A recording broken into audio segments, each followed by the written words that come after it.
Today we are doing a lesson from the Monique Burr Foundation Teen Safety Matters program, and we will be learning about abuse and trafficking in today's lessons.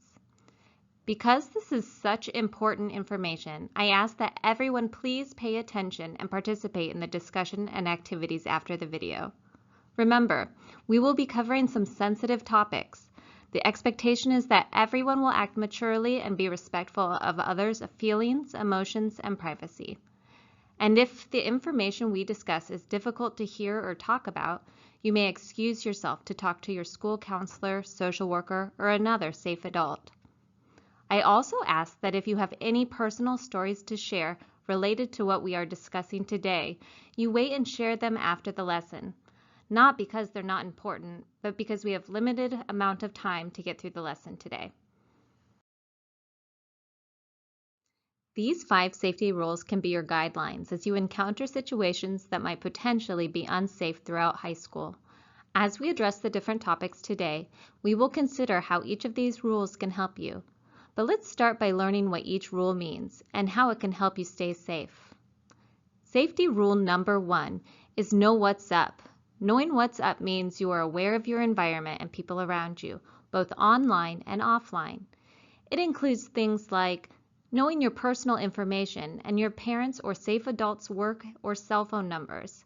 Many people have numbers saved in their phones but do not have the numbers memorized. This allows you to contact them during emergencies or in times of need, even if you don't have your cell phone.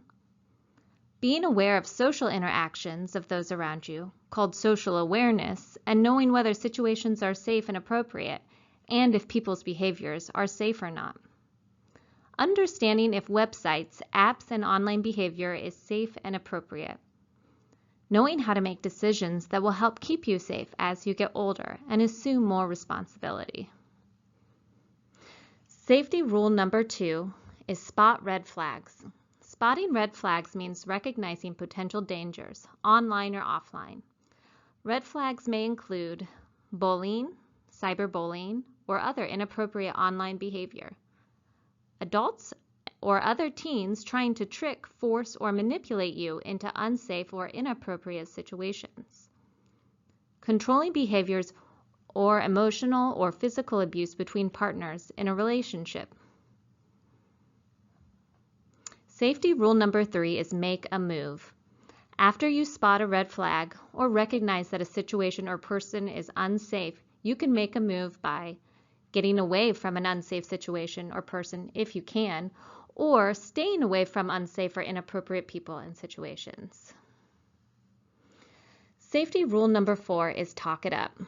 Talking it up means using your voice to help keep you and others safe. Here are some ways you can talk it up. Use an assertive voice to say no to an adult or another teen violating your personal boundaries or demonstrating unsafe or inappropriate behaviors to you or others.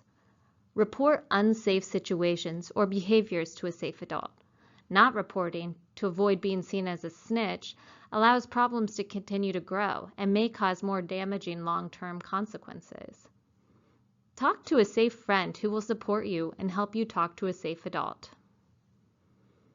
Safety rule number 5 is no blame, no shame.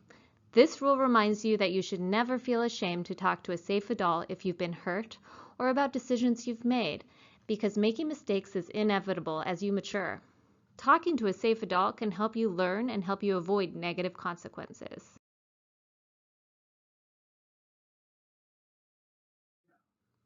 As we address different topics during the Monique Burr Foundation Teen Safety Matters lessons, we will consider how these rules can help us. You've heard the term safe adults, but who is a safe adult? A safe adult is someone who is older than you that you can trust when you need help. Someone who can help you and keep you safe. Someone who is easy to talk to about difficult or unsafe things. Someone who doesn't break safety rules or ask you to break rules. Examples of safe adults might be a parent, a coach, a relative, such as an aunt, uncle, or older cousin, a trusted family friend, or a teacher or school staff member. I want each of you to think about at least 2 different adults in your life who can be your safe adults. You should think of at least one person who lives with you and one person outside of your home. The reason we ask you to identify safe adults now is because if something unsafe ever happens to you, it will be easier to talk to a safe adult if you already have identified them. And if you're hurt, scared, or don't know what to do, you will be more likely to talk to one of your safe adults if you've thought about it ahead of time. Even if you cannot think of anyone right now, you can always talk to a safe adult at school. Think of someone you might go to for help with navigating school-related stuff, classes, grades. That same person can also help you navigate potentially unsafe situations or get you help if you need it.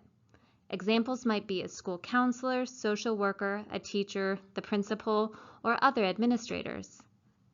It's good to think of a few safe adults you know, so you have options when you need to talk to someone.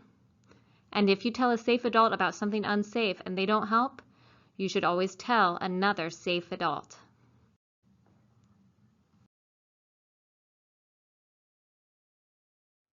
You can also talk to a safe friend if you do not feel comfortable talking to a safe adult by yourself. Sometimes it is easier to talk to an adult if you have someone with you for support. A safe friend is someone who values you and your relationship, is responsible and respectful, and follows the rules. Safe friends agree to listen to each other without judging, help each other talk to a safe adult, stay with each other when you're in an unsafe situation. But remember, if you talk to a safe friend, they are not a replacement for a safe adult. You should always tell a safe adult about unsafe or inappropriate situations or people. We all know that digital dangers and abuse are part of our world, but I also want you to understand why the safety rules are so important for your safety. Let's look at a few statistics. 1 in 10 people will be sexually abused before they turn 18. 377 children under the age of 18 are abused in the U.S. each hour. 1 in 3 teens in the U.S. is a victim of physical, sexual, emotional, or verbal abuse from a dating partner. Of all U.S. sexual abuse victims under 18, 2 out of 3 victims are ages 12 to 17. Let's start our discussion by talking about safety and abuse. Many people think of abuse as physical injuries, such as bruises or broken bones. This is one type of abuse, but abuse can happen in many ways, and it can happen to children and teens at any age. It is not usually strangers who commit acts of abuse. About 90% of the time, abuse happens by someone the victim knows. It can happen by family members, relatives, siblings, or friends. It can also happen in social relationships by dating partners. There are 4 types of abuse. Physical abuse is when someone intentionally hurts a person's body by hitting, punching, kicking, shaking, or grabbing them. Physical abuse can leave injuries like bruises, broken bones, and scratches. Emotional abuse is when a person is repeatedly told harmful or hateful things about themselves that damages their self-esteem. Examples of emotional abuse include being called degrading names like stupid over and over again by an adult, or being manipulated, isolated, or controlled by someone else. Neglect is when a child or teen is not getting what he or she needs to be healthy and safe, including food, clothing, medical attention, education, and adequate supervision and shelter. Sexual abuse is unwanted sexual activity, usually with the abuser using force, manipulation, or by taking advantage of victims not able to give consent. Sexual activity is not just sexual intercourse or sex. It is the intentional looking or talking about another person's private parts or touching inside or outside of clothing. As we talk about sexual abuse and later sexual exploitation and trafficking, we are going to discuss many red flags. Sexual abuse can happen in different ways and by both adults and other youth. If an adult engages in any sexual activity with you, that is sexual abuse. This includes touching your private body parts or asking you to touch theirs. It could be a family member or relative, a friend's parent, or someone you know and trust like a teacher or coach. If an older youth engages in any sexual activity with a younger child, that is sexual abuse. It is never okay for an older youth to touch your private parts, and it is never okay for you to touch a younger child's private parts. If an adult shows you pictures of others without their clothes on or tries to take pictures of you without your clothes on, that is sexual abuse. If another youth tries to force you to touch their private body parts, or if they touch yours, that is also sexual abuse. If anyone, an adult, an older youth, or even a peer uses power, force, or threats to engage in sexual activity with you, that is sexual abuse. If an adult talks to you in a sexual way, shows you sexual images or pornography, or tries to take pictures of you without your clothes on, that is sexual abuse.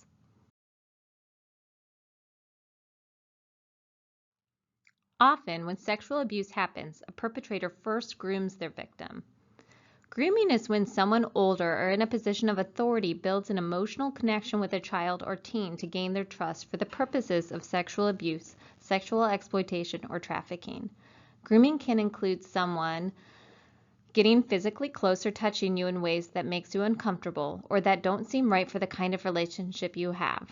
This can include hugs, pats, kisses, or accidentally touching you in ways that don't really seem accidental. Giving you gifts or flattering you in ways that single you out, seem too generous, or make you uncomfortable. Asking you about your romantic or sexual interests or talking to you in sexual ways. Trying to show you sexual images. Trying very hard to be alone with you. Offering you drugs or alcohol. Saying you have a duty or obligation to engage in sexual activity. Threatening you or saying they will harm you or others if you don't do what they want. Asking you to keep inappropriate or unsafe behaviors or their activities with you a secret. Someone older trying to begin a romantic relationship with you. Trying to isolate you or come between you and your parents or friends. Once you understand self-awareness, you can then use responsible decision-making skills to help keep you and others safe. Sometimes your response will depend on how serious the situation seems, or how many or what red flags you notice. But any red flags, especially behaviors that seem to be escalating, getting worse or more noticeable, are a cause for concern, so you should use the safety rules to help. In those situations, use safety rule number 4, talk it up, to talk to a safe adult. You can also be a safe friend and help someone talk to a safe adult. Reporting concerns about someone else that you care about is not snitching, it is getting them help. What if you see red flags in your own life? Sometimes recognizing and responding to red flags might be difficult or confusing, especially if the person demonstrating red flags is someone you trust and respect, an authority figure, or someone you look up to, such as a coach, teacher, or family member. If you notice any red flags in your own life, no matter who it is, you need to use your safety rules to respond. You can try to use safety rule number 3 to make a move and get away. Or if you know a person is demonstrating red flag behaviors, you can stay away. You can also use safety rule number 4 to talk it up by using an assertive voice to tell someone to stop doing things that you know are unsafe and that make you uncomfortable. And you should always tell the safe adult.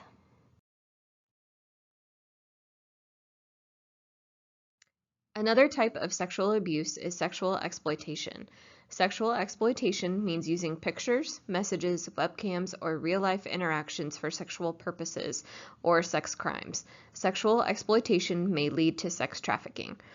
Sex trafficking occurs when someone uses force, fraud, or coercion to cause a commercial sex act with an adult, or causes a minor to commit a commercial sex act or a sex act in exchange for money or something of value, food, drugs, clothes, or a place to stay.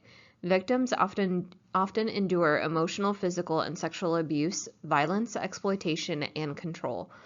Sex traffickers or pimps can be adults or even older teens who target someone, typically a minor, or seek them out online, in malls, at school, or other teen hangouts to groom them for sexual abuse or sex trafficking. A trafficker's main purpose is to exploit the child teen for monetary gain. Just like there are different types of abuse, it is important to note that there are different types of trafficking. Human trafficking is defined by U.S. law as the use of force, fraud, or coercion to compel a person into commercial sex acts or labor of service against his or her will. The one exception involves minor and commercial sex. Introducing a minor into commercial sex is considered human trafficking, regardless of the presence of force, fraud, or coercion. Forced labor trafficking is a form of modern-day slavery in which individuals perform labor or services throughout the use of force, fraud, or coercion. Similar to sex trafficking, but instead of exchanging a sex act, trading work, such as house cleaning, construction, lawn care, farm, or factory work. In the United States, the top 3 states for reported cases of labor trafficking are California, Florida, and Texas. Human trafficking is a multi-billion-dollar industry that traps 24.9 million people across the globe in forced labor. Victims work under inhumane, illegal, and unacceptable conditions because they have been tricked, assaulted, manipulated, and threatened. Human trafficking happens in many forms and can impact men, women, boys, girls, and transgender individuals. In all forms of trafficking, the presence of force, fraud, and/or coercion indicates that a participant has not consented of his or her own free will. One study estimates that as many as 325,000 children and teens are at risk each year. Traffickers often groom their victims by taking advantage of their vulnerabilities. Sometimes a trafficker can spend weeks or months building a false relationship and isolating their victims, who do not even realize that they are being groomed or exploited. These relationships many times begin online before progressing to a real-life encounter. Victims are targeted, tricked, and traumatized. They are targeted by traffickers who are predators and seek out vulnerable victims online, in malls, at schools, or other teen hangouts. It could be a runaway or someone experiencing trouble at home. They know these teens have emotional and physical needs they perceive are not being met, and they use this to their advantage. Or they may just seek someone online who is willing to talk to them.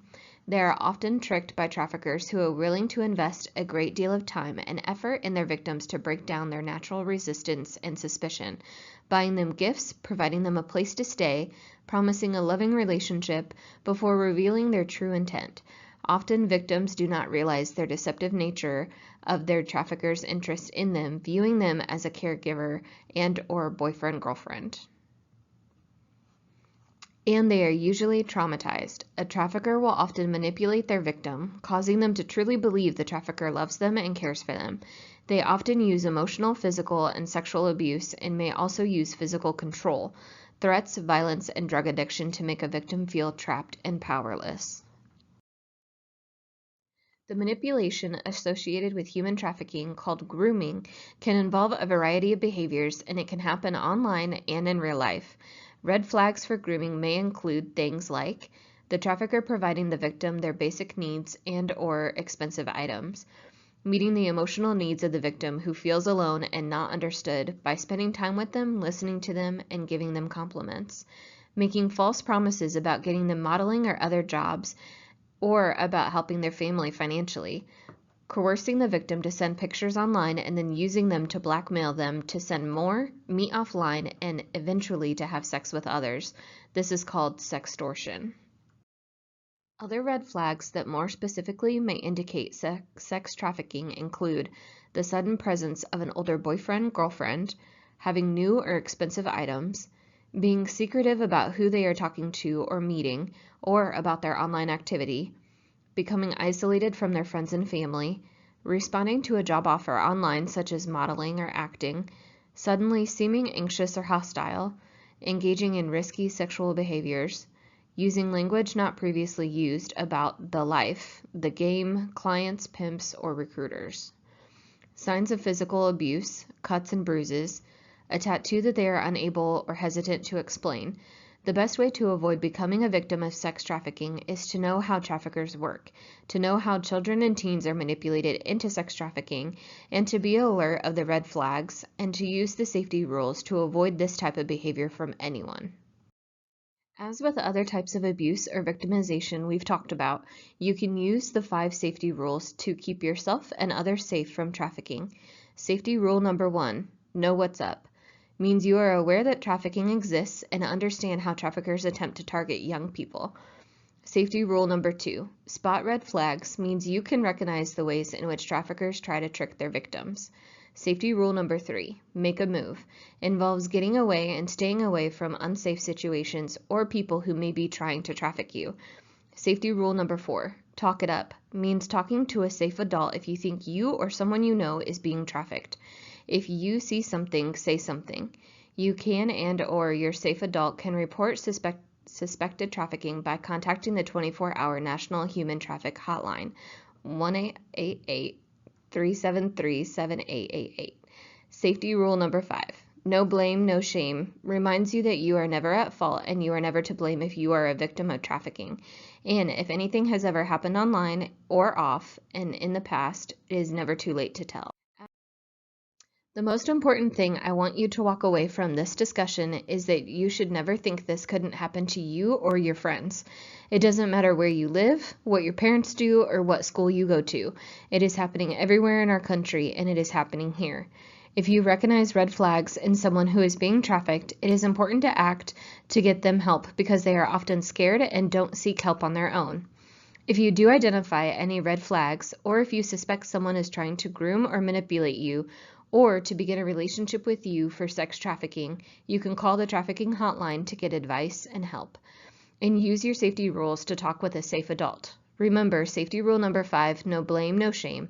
It's never your fault, and it's never too late to talk with a safe adult and seek help.